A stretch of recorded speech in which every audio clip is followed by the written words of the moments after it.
Soy Valentina Cruz y esto ocurrió en Salinas Grandes, provincia de Jujuy, en agosto de 2021. Quiero aclarar algo antes de empezar. Ninguno de nosotros consumió nada esa noche. Lo digo porque sé que es lo primero que piensa cualquiera que escucha esta historia. Y porque durante semanas fue lo primero que pensé yo también.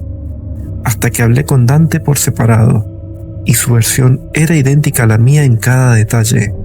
Y después hablé con Sofi y la de Sofi era idéntica a la de Dante. Y en algún momento dejé de buscar esa salida, porque la verdad, otra explicación no existía. Éramos 4, Dante, Sofi, Esteban y yo. Habíamos ido a las Salinas Grandes en agosto, fuera de temporada, porque queríamos verlas sin turistas. De día las vimos, blancas, enormes, quietas como un espejo. Nos quedamos hasta el atardecer y cuando el naranja del cielo se reflejó en la costra de sal, decidimos quedarnos a ver las estrellas de noche. Teníamos el auto a 200 metros, teníamos abrigo, parecía realmente una buena idea. A las 9, con el cielo completamente negro y las estrellas tan brillantes que nos daban un espectáculo único, empezamos a escuchar algo. Música. Lejana, muy lejana, pero música. Un ritmo percusivo, bajo, con algo que podría haber sido una flauta o podría haber sido el viento encauzado de una manera particular. Dante dijo que era algún grupo de turistas con algún parlante. Buscamos luces en la oscuridad de las salinas. No había nada. La música lentamente se acercaba. Despacio. En el lapso de unos 10 minutos, la música pasó de ser un rumor distante a ser algo claramente audible, con una estructura rítmica que ninguno de nosotros reconocía, pero que el cuerpo procesaba de una manera bastante incómoda, como cuando se produce esa sensación de que algo malo está a punto de pasar. Esteban se paró, señaló hacia el norte de las salinas. «Miren, son luces», dije, no blancas ni de linternas, anaranjadas, pequeñas, a la altura de las manos de alguien que caminara. Antorchas, pensé, o velas tal vez. Una fila larga, una procesión que avanzaba por las salinas en nuestra dirección. Dante contó las luces, perdió la cuenta después de 40.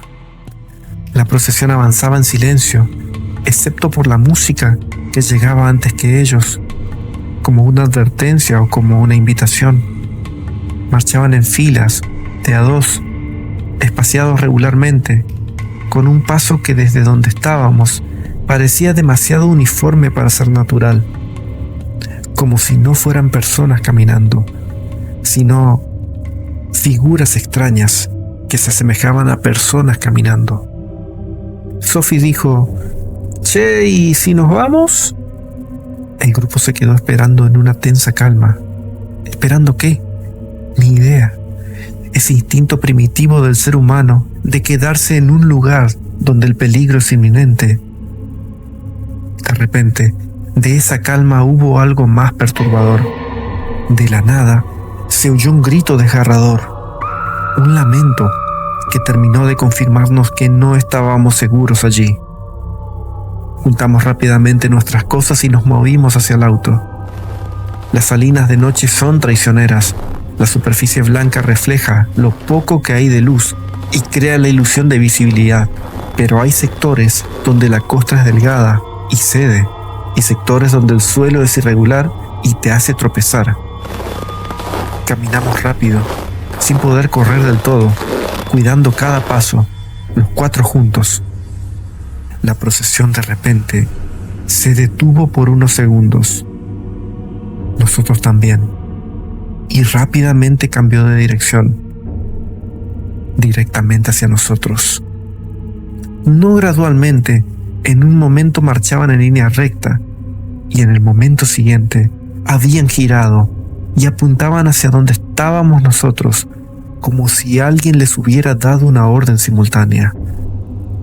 40 o 50 luces anaranjadas girando al unísono en la oscuridad blanca de las salinas. La música se aceleró y esa fue nuestra última señal. Empezamos a correr. Las salinas de noche corriendo son una experiencia aterradora. El suelo cruje bajo los pies. No sabes si vas a ceder. La luz es engañosa y las distancias no se calculan bien. Corrí tropezando, recuperando el equilibrio, sin mirar atrás, porque Dante, que iba a mi lado, me gritó: «No mires». Y yo confié en él. Escuchaba las luces detrás de nosotros. Aunque suene absurdo decir que escuchaba luces, lo que escuchaba era la música que las acompañaba, acelerándose a medida que ellas se acercaban, y el sonido de la costra de sal rompiéndose bajo algo que era mucho más que 4 personas corriendo. No llegábamos nunca al auto. ¿Cómo son las distancias cuando uno está realmente apurado? Llegamos al auto. Esteban tenía las llaves y tardó un segundo eterno en encontrarlas en el bolsillo de la campera. Entramos como pudimos al viejo Ford Ka del 2002. Movió la llave y no arrancaba. La multitud se acercaba más rápido. Esteban dijo: «Sabía que tenía que cambiar la batería antes de este viaje». «¿Qué?», dijimos. «Tenemos que bajarnos a empujar, no queda otra». La multitud estaba a unos 50 metros. Bajamos como pudimos porque, para nuestra suerte, era uno de esos modelos 3 puertas que solo se entran por adelante. Nos acomodamos atrás y comenzamos a empujar. Arrancó y subimos rápidamente. «¿Estamos todos?», preguntó Esteban. Todos asentimos con la cabeza. Los faros del auto iluminaron las salinas frente a nosotros, pero no había nadie. La procesión entera, las 40 o 50 luces, habían desaparecido. Esteban arrancó igual. Salimos por la ruta en dirección a Purmamarca sin hablar. La música duró todavía unos minutos después de que arrancamos, entrando por las ventanas cerradas del auto, sin origen identificable, sin dirección, como si viniera del aire mismo de las salinas. Después, silencio absoluto. En Purmamarca paramos en lo primero que encontramos abierto. Pedimos algo caliente. Nos quedamos 1 hora sin hablar mucho. Fue Sophie la que en algún momento sacó el teléfono y nos mostró algo. Había grabado 1 minuto de video cuando empezamos a escuchar la música, antes de que empezáramos a correr. En el video se ven las salinas de noche, se escucha la música claramente, se ven las luces de la procesión en el fondo. Pero hay algo más en el video que ninguno de los 4 habíamos visto con nuestros propios ojos. Entre nosotros y la procesión, a unos 30 metros, había una figura sola, separada de la fila, parada en el medio de las salinas, completamente quieta, mientras la procesión avanzaba detrás de ella. Una figura que no marchaba, que esperaba, que miraba hacia la cámara. Sophie guardó el teléfono, no dijo nada. Ninguno dijo nada. Esa figura estaba a 30 metros de nosotros cuando grabamos el video, y ninguno de los 4 la vio.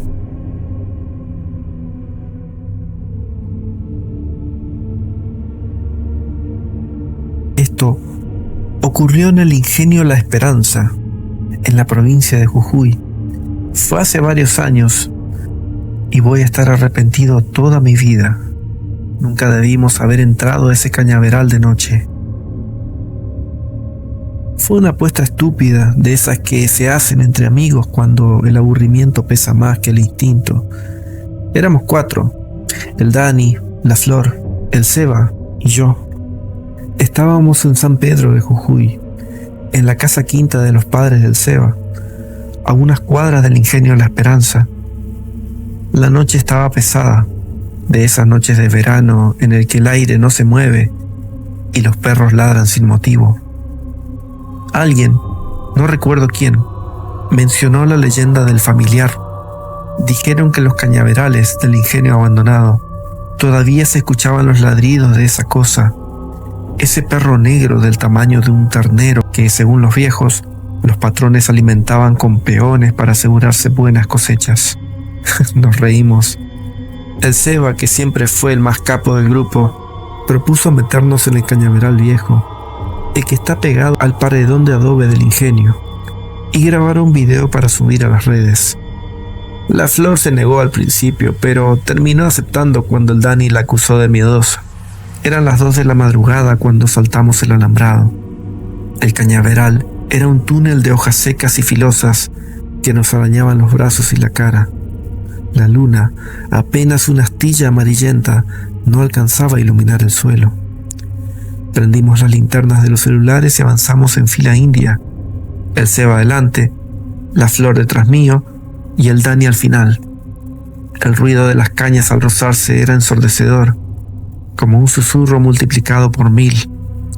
Al principio nos reíamos, grabábamos boludeces, tirábamos chistes más por nervios que por graciosos. Pero a los 10 minutos, el silencio del fondo del cañaveral nos fue tragando. Fue la Flor la primera en escucharlo. Un crujido, no el crujido de las cañas, algo más pesado, como si algo grave estuviera partiendo los tallos con el pecho, avanzando en línea recta hacia nosotros.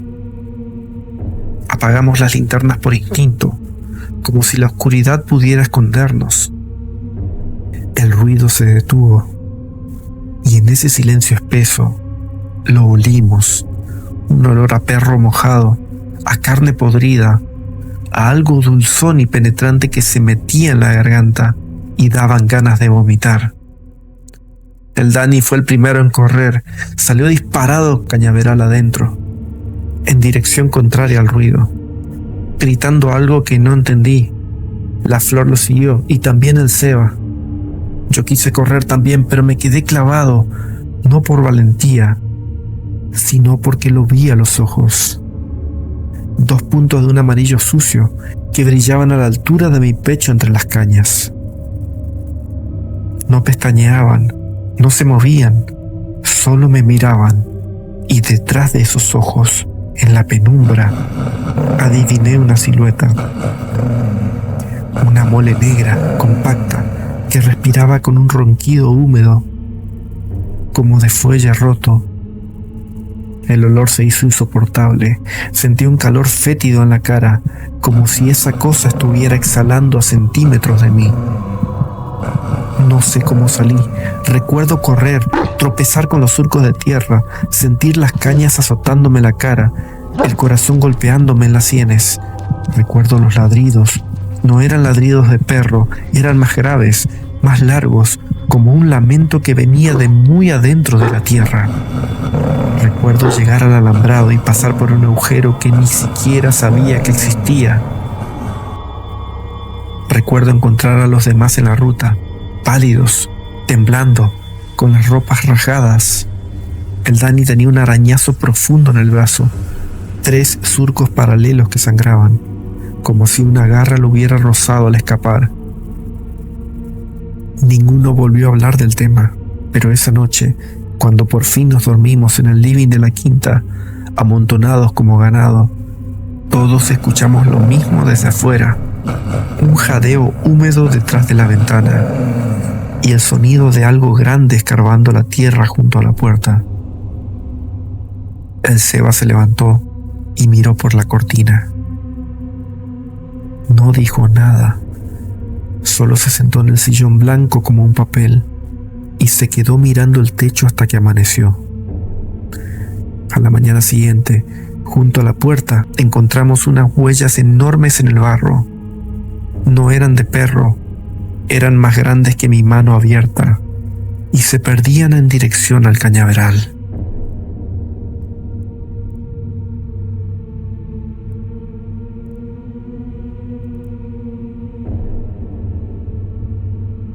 Me llamo Florencia Abad y esto nos pasó en Villa del Dique, en la provincia de Córdoba, en marzo de 2019.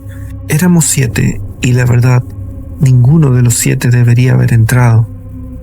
Eso lo digo ahora, luego de varios años, y con la certeza que da haber tenido bastante tiempo para pensar.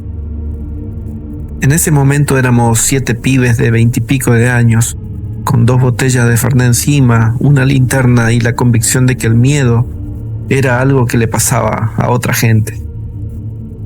La casa del ingeniero era una leyenda local. Todo el mundo en Villa del Dique la conocía.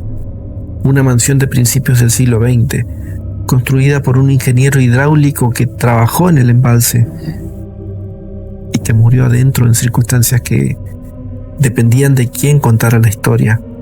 A veces se había ahorcado, a veces había desaparecido y encontrado años después en el sótano, a veces simplemente había muerto solo, sin que nadie lo buscara.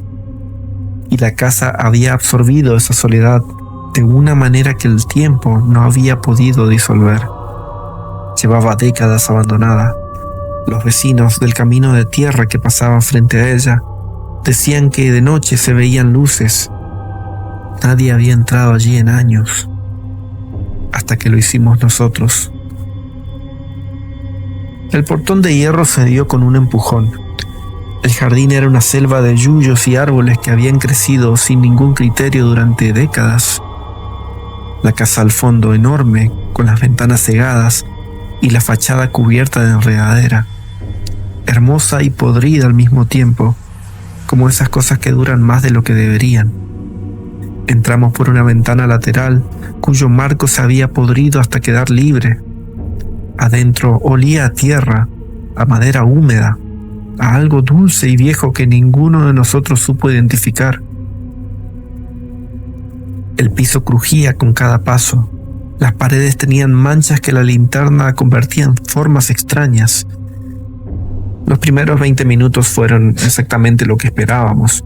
Susto controlado, risas nerviosas, fotos con el celular, el tipo de adrenalina que uno busca cuando tiene 20 años y cree que lo peor que puede pasarle es tropezar en la oscuridad. Fue Pilar la que notó algo primero. Pilar era la más tranquila del grupo, la que siempre encontraba la explicación racional, la que decía, es el viento, o es un gato, o es la madera que trabaja con el frío. Pilar nos llamó desde el fondo del pasillo del primer piso, con una voz que no tenía nada de tranquila. Fuimos. Estaba parada frente a una puerta cerrada al final del corredor, apuntando la linterna hacia el suelo.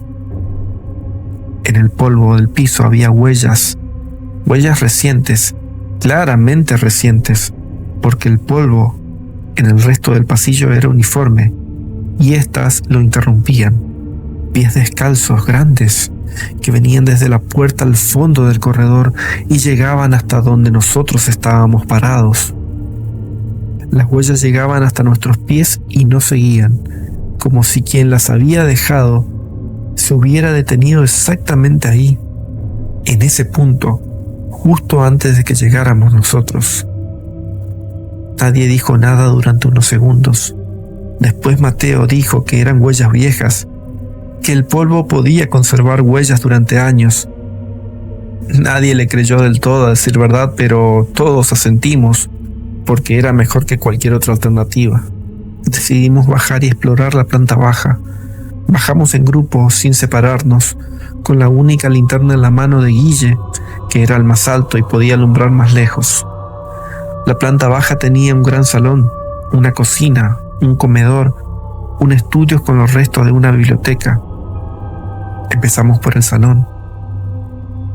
Fue en el estudio donde escuchamos algo por primera vez. Un golpe seco, único desde el piso de arriba, exactamente desde el sector del pasillo que acabábamos de dejar. Nos quedamos quietos. Silencio. Después, despacio, otro golpe, y después más despacio todavía. El sonido inconfundible de algo moviéndose sobre la madera. Guille apuntó la linterna hacia el techo, como si la luz pudiera atravesar las paredes. El sonido continuaba. Ahora sonaban como unos pasos pesados. como si algo muy grande comenzaba a correr directamente hacia la escalera donde estábamos nosotros, y era la única salida hacia el piso de abajo. Nos movimos hacia la ventana lateral por donde habíamos entrado. No corrimos, pero nos movimos con esa velocidad que tiene el cuerpo cuando la cabeza todavía no terminó de procesar el miedo, pero el cuerpo ya lo hizo. Cruzamos el salón, cruzamos el corredor de la planta baja. El sonido de pasos llegó a la escalera. Empezó a bajar. Lo escuchamos perfectamente, el peso apoyándose en cada escalón, la madera vieja cediendo con un quejido, el ritmo lento y constante de algo que bajaba sin apuro porque sabía que estábamos ahí y sabía que no teníamos a dónde ir. Llegamos a donde creíamos estaba la ventana de entrada, pero allí no había nada, solo pared. Era como si las cosas hubieran cambiado de lugar en segundos. El pánico nos invadió aún más. Corrimos un poco más y cerca de la cocina vimos una ventana cerrada con tablas. Comenzamos a sacarlas y los pasos se sentían más cerca. Abrimos la ventana y salimos en el orden en que pudimos, empujándonos sin querer, sin decir nada. Afuera, el jardín oscuro, los yuyos altos, el portón al fondo. Corrimos, de verdad esta vez, sin importar el ruido que hacíamos ni las ramas que nos golpeaban en la cara. Llegamos al portón, salimos a la calle de tierra. Los 7, todos, ninguno faltaba. Nos detuvimos 100 metros más allá, sin aliento. Guille apuntó la linterna hacia la casa. En la ventana, por donde habíamos salido, había una figura, parada en el marco, completamente quieta, mirando hacia donde estábamos nosotros. No era una silueta vaga, era completamente nítida, alta, muy alta, con ojos rojos y brillantes, con los brazos caídos a los costados y la cabeza levemente inclinada hacia adelante, como alguien que observa algo pequeño desde arriba. La miramos. Nos miró. Después, sin moverse de la ventana, levantó un brazo, despacio, nos señaló uno a uno e hizo unos gestos extraños, como si nos lanzara una maldición. Corrimos otras 2 cuadras antes de parar. Volvimos a ver. «¡Ya no está!», dijo Pilar. Nadie preguntó qué era esa cosa y nadie quería saber la respuesta.